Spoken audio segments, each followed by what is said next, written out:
Hi folks, welcome to another exciting edition of badass games from my youth that I played and you probably didn't.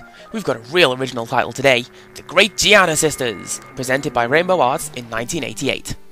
It's a very rare game, since it was only available in England for like a week before it got pulled off the shelves. But do you know who was lucky enough to find an original copy? That's right, my good friend Jenny. But do you know who was lucky enough to borrow that copy off her? That's right, it's her boyfriend Paul. But do you know who was lucky enough to lure Paul into a dark alleyway and beat him around the head with a sack of doorknobs and subsequently steal that copy off him? No, seriously, do you know? Because the police are baffled. Why beat someone up for such an esoteric video game? He could have very easily gotten a copy off eBay. I mean, I did. Anyhow, you may be wondering why the game only lasted a week or so in the marketplace. The answer is because of some obscure loophole that Nintendo found in the law. Something that they called copyright infringement, or straight up ripping us off. We'll get to that in a minute, but first, let's look at the game itself, starting with the plot.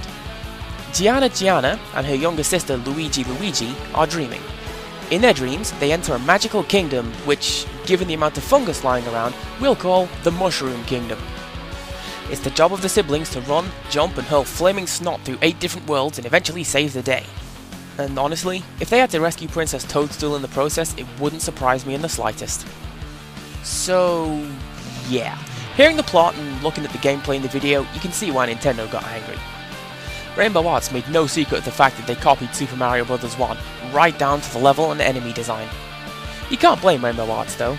I mean, Mario Bros. Only sold 40 million copies and was then and is now the best-selling video game of all time. Who'd notice that it got ripped off? Okay, I'm being a bit harsh. Despite what it looks like, Rainbow Arts had very noble intentions behind stealing Nintendo's brainchild. See, Nintendo, as you may know, doesn't like porting its games to other people's consoles. And it never has. As such, the CPC, Amiga, Atari, Spectrum and C64 were bereft of Italian plumbers and hot mushroom-stomping action. If you wanted to play Super Mario Bros., you had to buy a NES of your own.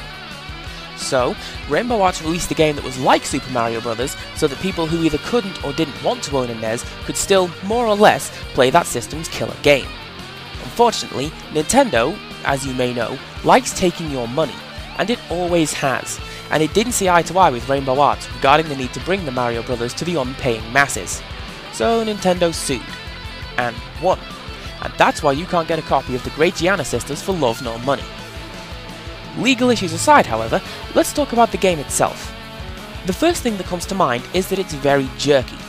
That is, the screen doesn't scroll very smoothly, but to make matters worse, your character's movements are blocky too. As with several other CPC titles, the game works just fine on other consoles, but the CPC is underpowered compared to those consoles, and the gameplay suffers as a result. Difficulty-wise, the game is just right, but there are one or two areas where it could be made easier. For example, there are times when you need to make a leap of faith, and there are one or two areas where hidden enemies will hit you, unless you know they are there, having been hit by them before. There's no music in this version of the game also, but I suppose it's a little unfair to comment on that. As far as I know, the CPC version was in production, but was never finished. It was the Amiga and C64 versions that got Nintendo all bent out of shape. It makes sense they'd convert the gameplay for the CPC first, and then add the soundtrack later. Overall, I'd say that the Great Giana Sisters is... well, it's the demented Midnight Bliss version of the Super Mario Bros.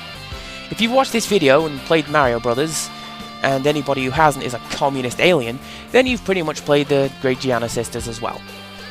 I can't honestly recommend the game, but I can recommend the soundtrack to the C64 version of the game, which is downright fun, and you can hear a remix of it playing in the background. And I'm done. So until next time, goodbye.